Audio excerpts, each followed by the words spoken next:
Kick, punch, sway, chase, avenge her.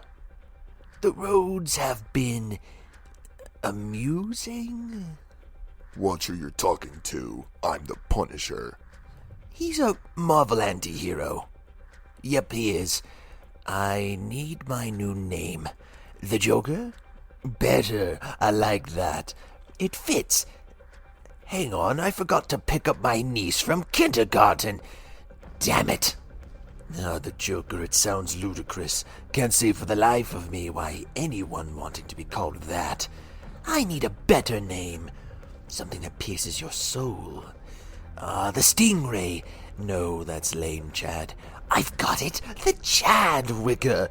Oh, that's out of the stadium for a home run. A last-minute winner to win a match. Sex with your favorite college lecturer for a good grade. I'm fucking with you. It didn't happen. Well, not for a good grade, anyway. Now that the fun games are out of the way, let's proceed to business. I, the Chadwicker, will today take my first step into the dome of diabolic evil. I sound like an idiot. I must stop my subnormality and become the devil. Great, I sound even dumber.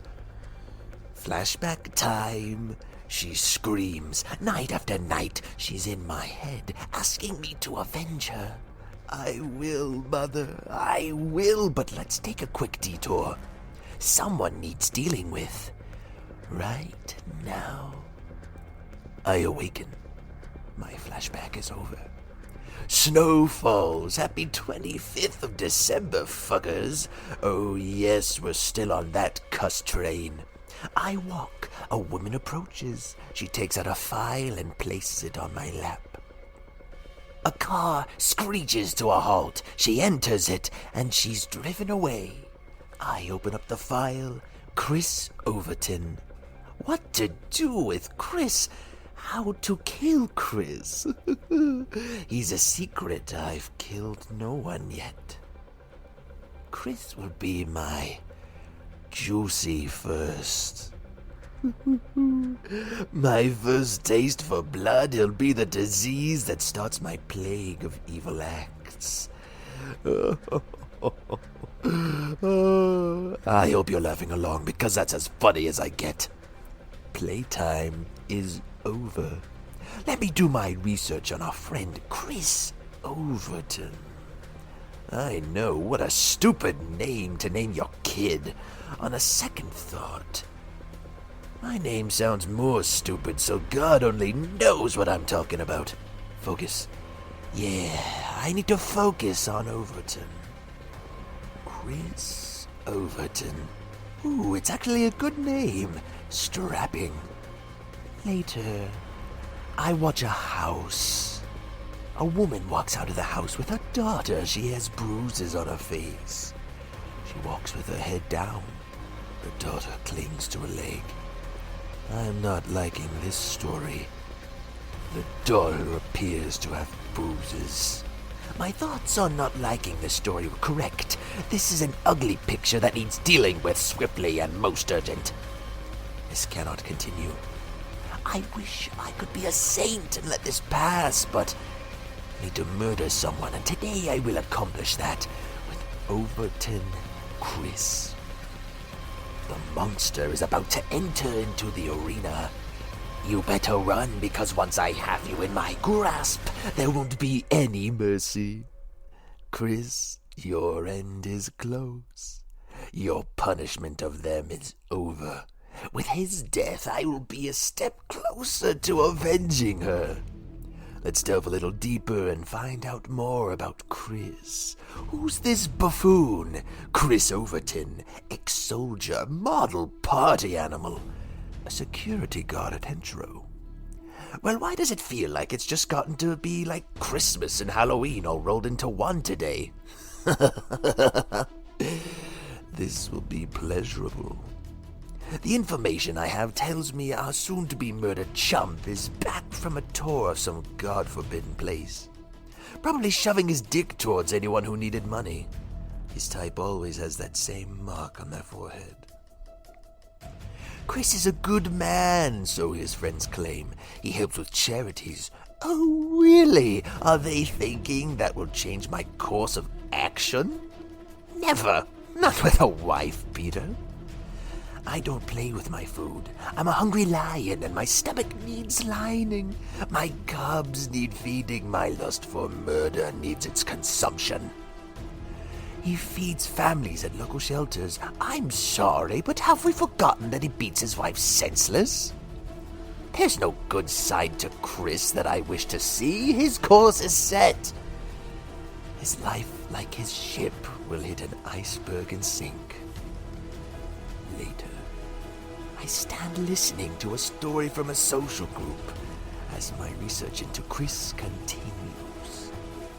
His ex-army pal tells me he goes to therapy. I smiled at that. The man then threatens to hurt me.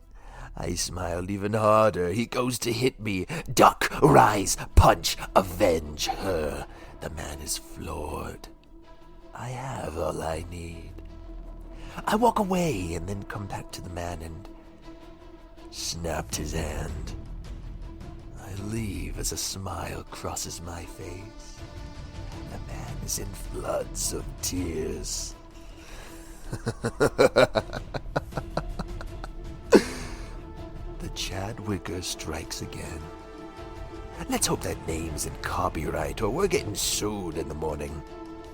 Another tale I heard was Chris goes to church on Sundays. Who does he pray to? His God doesn't exist unless it's the devil. My father. Chris also coaches ball at his local college. What does he teach? Who to be a dick to people? Yeah, but the motherfucker still beats his wife and daughter. Let's talk about the daughter. She's barely 5 years old. She's a quadriplegic. The story ain't pretty, is it? You know where this is going. There's no surprises to where I'm taking you. 25th December 2004, on my 18th birthday, Chris put his wife and daughter in the hospital. The motherfucker. As I was saying, a doctor who treated Chris's wife made a call to the organization I'm working for, and they in return need me to handle this. And it's safe to say, I will. So as Chris, our not-so-lovely wacko, walked home after a day of playing ball with his buddies, I was there waiting. I had my ski mask on, waiting patiently with a Glock. He would not leave until his last breath left. That was a promise. I keep all my promises. Chris walked in, whistling. He put away his keys, took off his jacket, and walked in. I was waiting. I smiled at him. He looked shocked with fright. What's the matter, buddy? You don't like the shoe on the other end? He saw my gun. He looked like he could shit himself, the motherfucker. I loved the power I had over him. He went to speak, and then he ran into the kitchen. I followed calmly. He frantically tried to open the back door, but he couldn't. I had the key. He paced as I approached him, thinking hard. Would he plead for his life? Of course not. And anyway, it wouldn't help him keep his pathetic life. He screamed, and I laughed and said, "It will not help you, buddy." I stayed calm, and he took out a knife. What a fool. He started waving it around, and I kicked him in the head. Then, whoa, I know Imogen taught self-defense. Self-defense, which I could never use on her to defeat her because, well, she's a warrior. That still buggers me. Concentrate, Chadwicker. If that name is copyrighted, I'm lost, folks. It befits me. It breathes me. The knife fell after my kick. I cocked my gun. Then he went on his knees, now begging me for leniency. "Don't kill me. Please. I have a wife and kid. Which you beat like they're scum. He looked shocked. Oh, yes, I know all about your deeds of evil, Chris. He started sobbing then. I pointed my weapon, and suddenly she walked in with her daughter. She saw us. Her daughter's arm was bandaged. The mother put her hand to her mouth and exited.